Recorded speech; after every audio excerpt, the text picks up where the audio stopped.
સુરતના લીંબાદ મીઠી ખાડી વિસ્તારમાંથી શંકાસ્પદ ગૌમાંસ સાથે વિહિપ અને ગૌરક્ષકોએ 3ને પોલીસ સાથે મળી પકડી પાડ્યા હતા।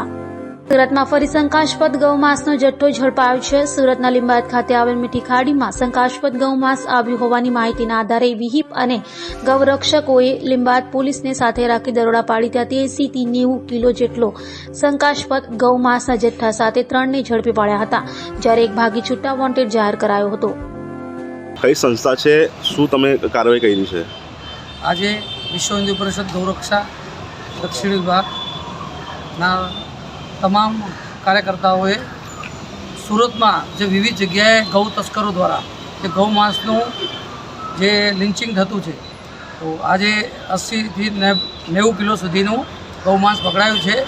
આવું ગૌમાંસ લગભગ આ અઠવાડિયામાં 400 કિલોની આસપાસ પકડાયું છે। કઈ વિસ્તાર છે और કઈ વિસ્તાર તમે પકડેલું છે? આ મીઠી ખાડી લીંબાયત પોલીસ સ્ટેશનની હદ આવે છે। કેટલા જણા હતા? તસ્કરો 3 થી 4 જણા હતા, એમાં 3ની ધરપકડ થઈ છે અને એક ફરાર છે। પોલીસને જાણ કરેલી તમે કે પોલીસ સાથે આવેલા? પોલીસ સાથે આવેલી, જાણ કરીને સાથે આવેલા। ફરિયાદ દાખલ થઈ છે? ફરિયાદ દાખલ થઈ છે। રિપોર્ટ આવી જાય પછી આગળની કાર્યવાહી અને સખ્ત કાનૂની કાર્યવાહી કરવામાં આવશે।